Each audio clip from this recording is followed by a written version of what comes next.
Bueno, agradecemos las palabras del doctor Remenikov y como es habitual y como ya está previsto, abrimos un espacio de preguntas, así que les pido que, como ya saben, aquellos que vienen periódicamente a nuestras conferencias y charlas, levanten la mano, les vamos a sacar el micrófono y cada uno de ustedes les pido que al hacer la pregunta, a un comentario que ya me toca hacerlo siempre, por favor, que sean preguntas concretas, preséntense por favor, nombre y bueno, lugar donde están trabajando o no han trabajado, y una pregunta concreta, no un comentario largo, porque para eso hemos tenido una versión no hacer otra conferencia dentro de la conferencia. Así que bueno, dicho esto, por favor, sí, por allá.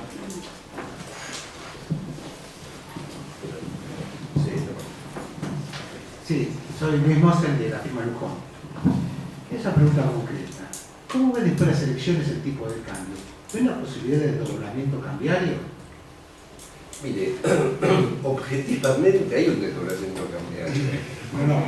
No, tarda el desdoblamiento, pero digamos marcado.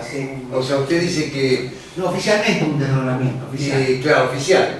Claro. Que haya una circular del Banco Central que diga a partir de ahora las operaciones comerciales van por este tipo de cambio. Claro, lo financiero y lo comercial. Es posible, pero tiene un poco que ver con lo que es la charla. Si uno supiera, conociera al ministro, digamos, fuera único, etcétera, ¿no? Y conociera su historial, uno imaginaría qué puede llegar a ser. Yo diría que es posible que lo haga. Era posible. Es posible. Es posible. Muchas versiones no más que eso. de la idea de Kicillof. ¿Eh? ¿Qué es la idea de Kicillof? Sí, pero lo que pasa, por ejemplo, es una idea de Kicillof que es el segundo de economía, no el uno. Correcto. Cuando se pusieron a discutir esto, hubo un sector que dijo no, sigamos con el mercado único y el paralelo es el paralelo y lo vamos a combatir. Y como no hay, es posible que después de las elecciones la presidencia tenga que zanjar esa discusión, es posible. Ahora, ¿tienen reservas como para pagar todos los compromisos de gobierno? Sí, reservas hay. Ahora son 37, que nuestras serán 30 y a fin de año quedarán 30 brutas, digamos, y 20 y pico netas. Porque hay muchos compromisos en el 2015 de Bodén. Sí, pero 2015, el 14 viene más tranqui. Y además que la medida que los precios internacionales se mantengan, yo creo que se van a sostener los precios. No es que sean mejores, pero más o menos van a estar. Yo creo que el año que viene no deberíamos tener problemas de reservas. No, el 2015 nosotros decimos. Eso ya es larguísimo plazo. Pero ¿sabes lo que es 2015 de la economía argentina? Pero en principio no hay problema de... El 14 no.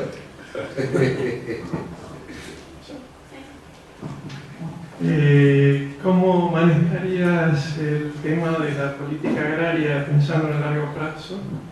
En particular el tema de las retenciones y como también afectan la política energética, ¿qué habría que hacer, digamos, en el próximo?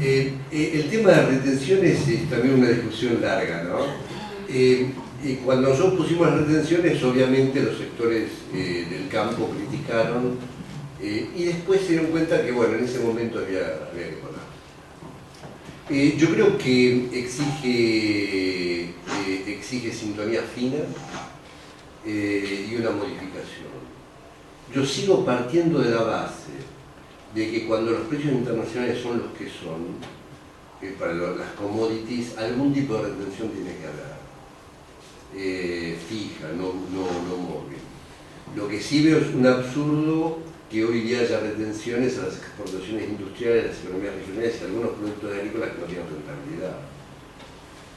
Pero, por ejemplo, eso es un muy buen tema para llegar a un acuerdo. Nuevamente, yo tengo la idea de que algún nivel de retención, 10%, porque esto también tiene que ver con el programa o el plan agrario e industrial que la Argentina se dé. Porque a largo plazo es inconcebible, por lo que pasa en el resto del mundo, que la diferencia de competitividad o de productividad entre un sector y otro sea 20-25%. La industria a pesar del crecimiento par y paso del PIB que tuvo en todos estos años, yo dudo que se haya modernizado. Ahora, necesitamos tener una industria eficiente. Y si esto se pudiera dar, al cabo de 10 años, una retención no debería ser superior al 5 o 10%. Pero tiene que ver con el modelo de producción y la integración de las agroindustrias, ¿no? A mí no me cabe, esto es una discusión que tuvimos en los 70, a mí no me cabe la menor duda de que si uno pretende replantear, reformular la industria, tiene que partir, como hicieron los finlandeses, de los recursos naturales que tenemos y la industrialización de eso. Los finlandeses empezaron, ustedes recordarán, vendiendo madera, después pulpa, después muebles y después fábricas para hacer papel. Hicieron todo y hoy día Finlandia es un país que tiene un nivel de PIB per cápita arriba de $40.000. Y yo creo que nosotros podemos hacer, porque tenemos recursos naturales agropecuarios y minerales, pero hay que diseñar otra estrategia industrial y de materias primas, ¿no? Sí. Eduardo Rocconi, de ANSES. Una preguntita sobre lo dicho. ¿Ves algún riesgo de espiralización en la inflación? Atento que se están acabando las fuentes de financiamiento. ¿De espiralización me dijiste? Sí. Y mira, depende de cuánto emitan. Depende de cuánto emitan. La espiralización sería algo así como un rodrigazo. Me imagino que estás pensando vos en eso, ¿no?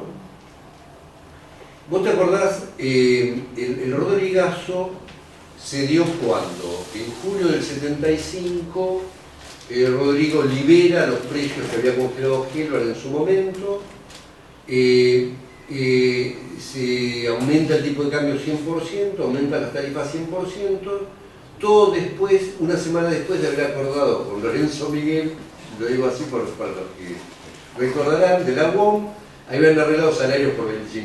Entonces cuando todo aumentó 100, fue Lorenzo y dijo, mirá Isabel, mejoró más, yo quiero el 100. Fueron a la plaza, hicieron el acto, etcétera, etcétera, todo el 100.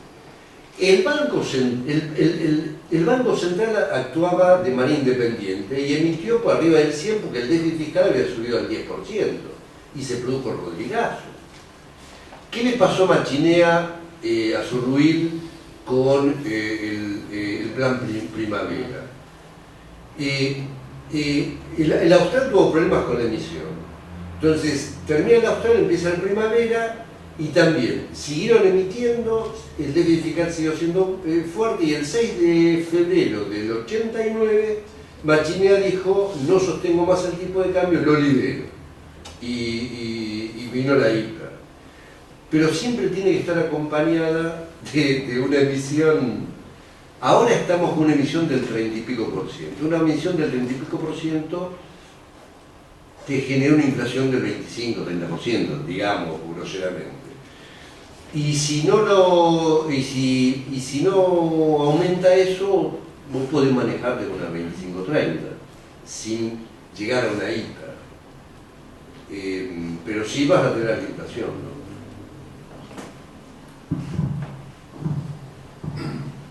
Sí, bueno, Guillermo García dice aquí. Más allá de las percepciones que se pueda tener sobre pérdida de la economía en general de productividad o eficiencia marginal de la producción, ¿cuáles son los indicadores que deberíamos ver en este momento para comprobar efectivamente la pérdida de productividad de la economía? ¿Sí? ¿Se entienden? Sí. Acá hay dos conceptos que uno los usa casi indistintamente, pero que son diferentes. Uno es la productividad y otra la competitividad. La productividad tiene que ver con el ambiente microeconómico, cuán productivo es una empresa. La competitividad tiene que ver con el ambiente macroeconómico, con el país donde se mueve esa empresa. Una empresa puede ser muy productiva, que tiene la mejor máquina y produce cómo se produce en el mundo, pero cuando sale el producto de la puerta de fábrica se encuentra que el puerto está muy lejos, que los caminos funcionan mal, que hay muchos impuestos de aquí y de allá, etcétera, etcétera, entonces la competitividad cae. Hay mediciones de competitividad, ya sea teniendo el tipo de el dólar o el conjunto de monedas con los países que más comerciamos, y esto se viene deteriorando. Si uno no quiere mirar números, yo creo que el que anticipa el problema es el turismo, y yo lo dije acá explícitamente, porque la gente, el común de la gente, tiene pensamiento económico y microeconómico, y ahora con internet es muy fácil comparar cuánto cuesta un hotel en España y cuánto cuesta acá, y si la gente se va a veranear afuera y no acá, y no viene los de afuera para acá, ahí tengo un problema. Y eso es competitividad. Ahora, productividad, esto es sectorial. Y está claro que el campo argentino es espectacular. El nivel de productividad, porque no son, digamos, no es la oligarquía vacuna. Esto se terminó, de verdad que se terminó. Ellos son empresarios agropecuarios.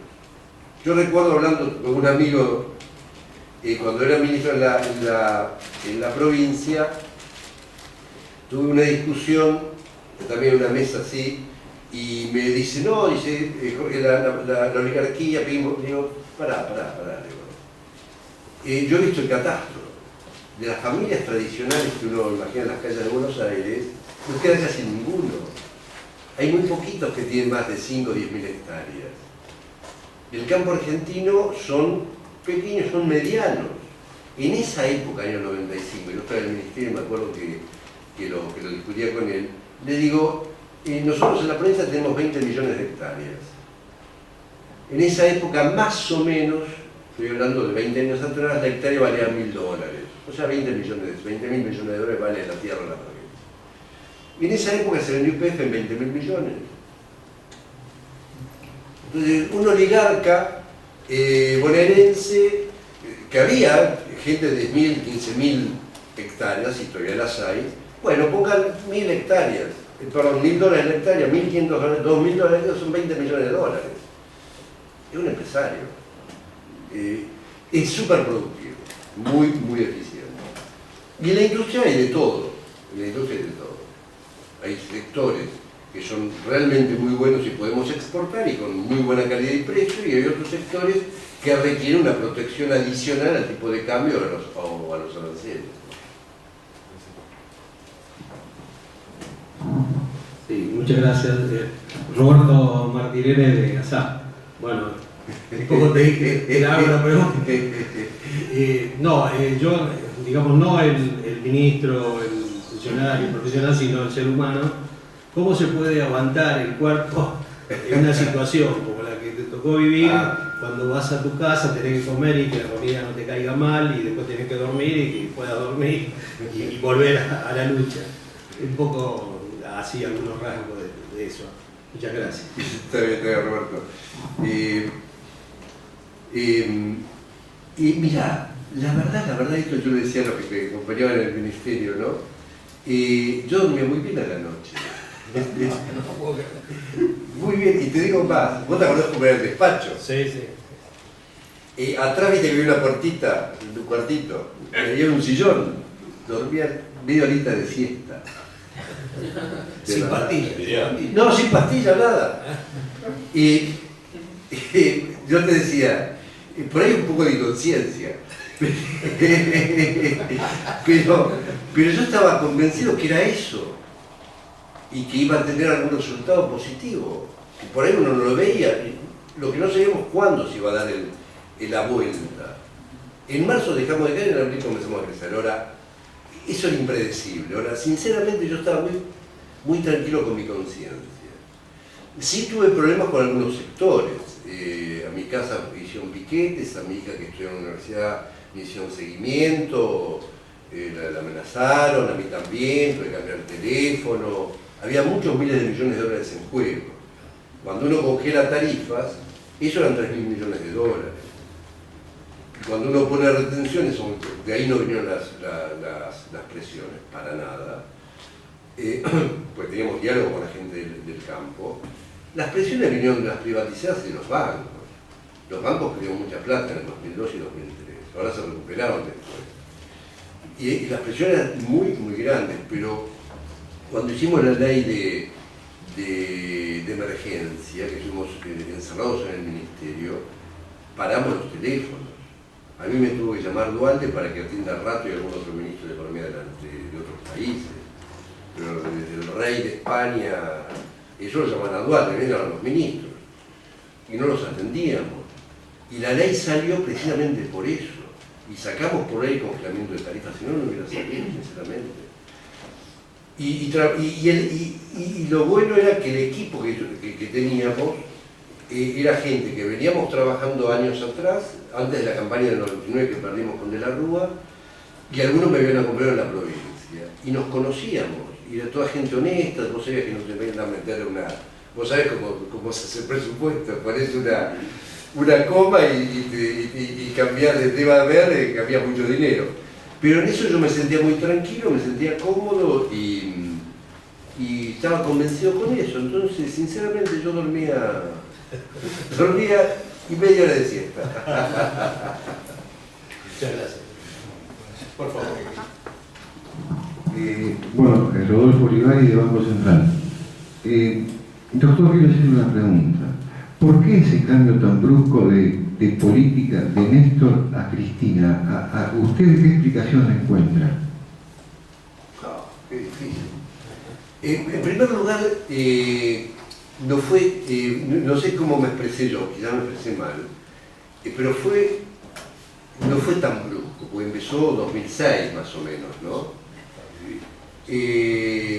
Hasta el 2009, 2010, o sea, de a poco se fue diluyendo. Yo no, quizás es porque crean que así se maneja la economía y que lo que vale es el consumo y lo que le da más rédito político es a eso.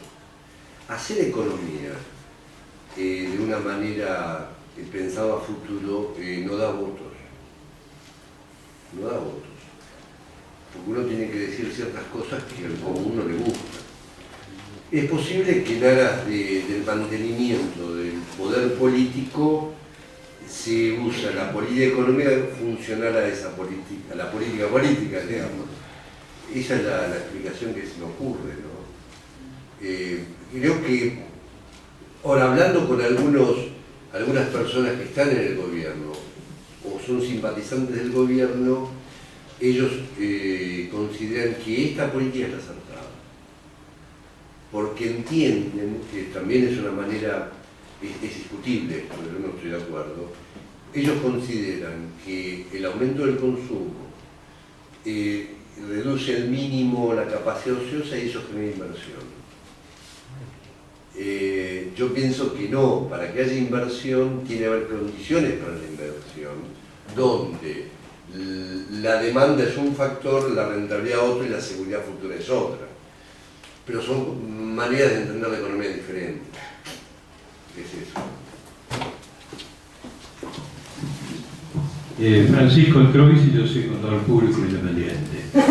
Hay dos o tres temas que no se tocan nunca o no se incluyen dentro de lo que habla el gobierno, ¿no? Por ejemplo, que son los números ocultos. Demandas ante el CIADI. Demandas ante el CIADI. Sí, Hechos de corrupción, por supuesto. Y agregaría un tercero que tampoco tiene mucha difusión. ¿Cuál es el saldo que nos queda de dibujar los pagos de los títulos públicos ajustados por SED o por PIB? A ver, dos puedo contestar, y semi-cuantificar y una tercera no. La corrupción no la puedo cuantificar. No sé cuánto es. Los de CIADI es un pasivo contingente como el Club de París, 10.000 millones de dólares. Y hay que ver cómo termina YPF. YPF es un caso. Pero claro, entre el Club de París, que son en el origen eran 7.500, ahora serán 10.000, Sí, sí. Y Ciadi por ahí te hacen unos 10.000 también. Con el dibujo del PIB, estamos perdiendo plata. Miles de millones. Miles de millones. Ese cuadrito que yo planteé, hay una diferencia, creo que de 10 puntos de crecimiento. Eso es pago de cupón. Y eso es mayor porque el monto y la cantidad de bonos es mayor en dólares que ajustados por el índice de precio. Es un error terrible. Son miles y miles de millones de dólares. Yo le dije a un amigo que se dedica a eso, que me hiciera la cuenta de cuánto fue la quita del 2005 con el cupón y con estas tasas de interés. Está bien, cuando se negoció no estaban estas tasas de interés, sacamos una media. ¿Es posible que haya recuperado? Es posible que la quita sea muy baja, despreciable, sobre todo por el cupón. Es un número que se comenta muy poco. Pero se puede hacer, digamos, hay que hablar con un especialista en financiero y te la saca enseguida. Pero no es un número menor, eso es lo que no, vos podéis tener 8 o 10.000 millones tranquilamente. Sí, porque el año, vos fijate, que objetivamente este año y el año pasado no crecimos muy poquito, menos del 3, pero con los datos oficiales crecimos más del 3, con lo cual pagamos el cupón. Perdón, hago una pregunta porque está relacionado con esto. ¿Usted considera un error? Pero bueno. Pero porque si no, está. Perdón, mi nombre es Guido Rangumi y formo parte también de ASAP. Relacionado con lo anterior, ¿usted considera un error el cupón o el hecho de que se sobreestime el PIB que consecuentemente... No, esto último. Digamos, esto último, que es la sobreestimación. Perfecto. Lo otro es historia contrafáctica. Es muy fácil decir ahora, mira la que soy, ¿no? Yo he pasado por esa, digamos. Alguien que me venga a decir ahora, yo hubiera devorado de otra manera. Así vení. Por eso no que se desorbitada decir cómo hubiera devaluado. Exactamente, por el PRADAI, lo digo porque el PRADAI hace mucha crítica del cupón PBI y me sorprende. Claro, eso es parte de la negociación. El cupón PBI en su momento es un instrumento... Es parte de la negociación. Lo que es cierto que con el PIB, con el cupón, la quita no es 70. Sí, pero es imposible saberlo. Yo estoy de acuerdo, pero también estoy de acuerdo con que se critica a quienes dicen que la quita fue del 70. Pues no fue del 70. Sí, buenas noches. Sergio Cerriti, soy periodista freelance. En la respuesta a la primera pregunta sobre cómo ver el futuro, etc., usted básicamente como que la nave va, digamos, se aguanta, se tira porque no hay, digamos, no estamos en 1975, no estamos en 2001, las cosas no van bien, pero se va tirando. En general, no se puede, digamos, la pregunta es si no se pueden pensar puntos de ruptura, digamos, como hay riesgos de quiebre. Pienso en el tema del real en Brasil, caída en la demanda de dinero en Argentina, desintegración del poder político, porque Massa gana por, no sé, 12, 14 puntos si fuera así. Se produce un desequilibrio dentro del partido peronista, dentro del peronismo. Querría que, digamos, si usted advierte ese tipo de riesgos, y en cuyo caso la situación no es que se tira, sino que puede haber realmente riesgo de crisis macro. Sí, hay dos cosas que yo les voy a comentar que son suposiciones, digamos, o lo que yo imagino puede llegar a pasar. Los números dan como para aguantar 2014. 2015 ya no me animo mucho, yo le decía a él. Pero se puede aguantar. Pero hay dos cosas que uno a priori es difícil de imaginar. Uno es qué puede gatillar una eclosión. Esto no se sabe. Puede ser una manifestación, puede ser lo del real. Pensemos en el año 89, el muro de Berlín. No se sabía que iba a caer en el 89. Se sabía que el bloque soviético tenía problemas, que la gente no estaba a gusto, etc. Y explotó algo, un chispazo y se cayó el mundo. Acá puede pasar algo de eso, pero a priori no lo puedo decir, no se puede saber, digamos. Lo otro es que vamos a suponer que el gobierno pierde algunos diputados y senadores en la próxima elección. Por supuesto, la próxima elección va a sacar menos votos que la última elección y posiblemente menos votos que la elección del 2009, que es con la cual se debe comparar. Es posible que saque menos votos y por ende pierda algún diputado y algún senador. Y como es el peronismo, unos días antes de la elección va a haber encuestas que van a dar esos números y bueno, van a empezar a correrse rápidamente. Somos todos peronistas, un día estuvimos de un lado, estamos del otro, todo depende de cómo sea la elección. Bueno. Yo no creo que no me imagino a Cristina cambiando de política económica. Yo creo que ella va a querer terminar con esto, con esas banderas, e intentar volver en el 2019. O que quede en el recuerdo que ella fue la persona que intentó hacer una economía nacional y popular, que siempre se preocupó de que la gente asalariada consumiera bien, etcétera, etcétera. Digamos, las banderas. Intuyo, ¿no? Que conocí, imaginándome en su personalidad, dice, bueno, perdimos la elección, hay un cambio en la gente, no hay reelección, pues no dan los números, el que venga dentro del kirchnerismo, como no soy yo, bueno, puede perder, no va a perder el apellido, entonces, ¿por qué voy a cambiar? Me parece que va a estar más pensando en cómo se escriba la historia y el recuerdo que en el cambio. Imaginación. Eso es lo que... Hoy se hablaba de la creación de una corte constitucionalista. Sí, paralela o por arriba. Yo sí no sé bien qué es eso, ¿no? No, para tratar justamente estos yo temas. lo veo muy difícil. Sinceramente yo... De que doy por perdida la elección. Claro. No lo veo tan yo veo muy difícil. No lo veo tan sencillo. Por el espíritu de la sociedad que se pueda cambiar la Constitución sin seguir los pasos de la Constitución del 94. Pero bueno, ya entiendo, la imaginación al poder. ¿Una pregunta más? Una más, la última pregunta. Para cambiar un poco de ideología, un poquito. Supongamos que Cristina lo llama a usted, el emérito del ministro. ¿De qué? Lo llama a usted como ministro. Pero supongamos que hagamos una entelequia. Y le dice, ahora sí no va a dormir. Estoy de acuerdo con todas sus críticas, muy moderadas, por cierto. Y le pido por favor que me diga cuáles son las 3 medidas a corto plazo para solucionar esto antes de que yo deje el mandato. ¿Cuáles serían esas 3 medidas? Lo primero son los números. Pongamos los números sobre la mesa como son. La segunda,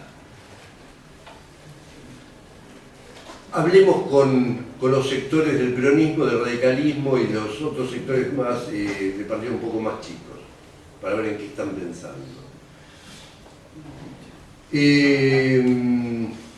Y lo tercero es que hay que unificar la conducción del Ministerio de Economía, incluido el Banco Central ante una crisis. Después lo instrumental charlamos. Bien, agradecemos al doctor René Nicó, un aplauso.